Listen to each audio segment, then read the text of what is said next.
Hi there. The last time I spoke to you, I told you I was going to dig up and clear a patch where I could plant my onions, and I also said that I would come up, weather permitting, the following day to do that. Well, that was yesterday, and the weather did permit, and I came up and I planted most of my onions. I spent quite a bit of time sunbathing in this chair too. But I do have a few onions left, so I've come up today to clear a little more space, dig up a few more potatoes and plant the rest of my onions. I'll show you the patch. That is the plot so far, and there's a couple of potato plants here at the end and a bit of open ground there which I shall clear and plant the rest of my onions in. That's the bed dug over. I removed 2 potato plants, and I'll just show you the potatoes I got from them. Look at that. That's from just 2 plants. Desiree, which are red, and Maris Pipers, I think, which are the white ones.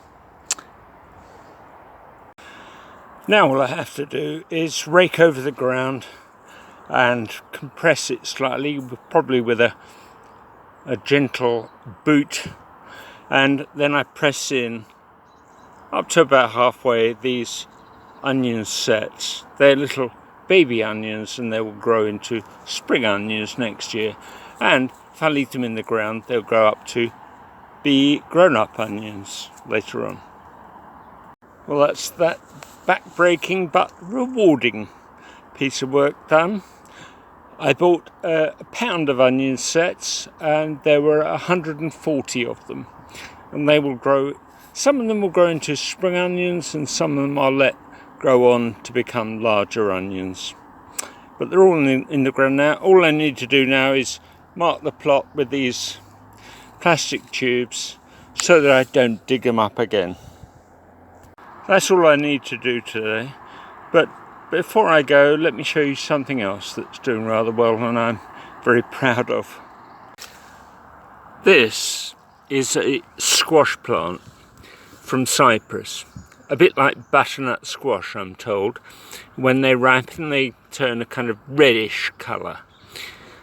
But you can eat them now. And look at that one, that's quite big. I've got 2 or 3 more coming over there. And so I'm looking forward to harvesting them. What a shame I wasn't quick enough on the draw with my phone. A flight of geese, about 30 strong, just flew over in their characteristic chevron pattern. They're no doubt looking for somewhere to spend the day. Well, that's me done for the day and I'm off. So I'll see you again soon.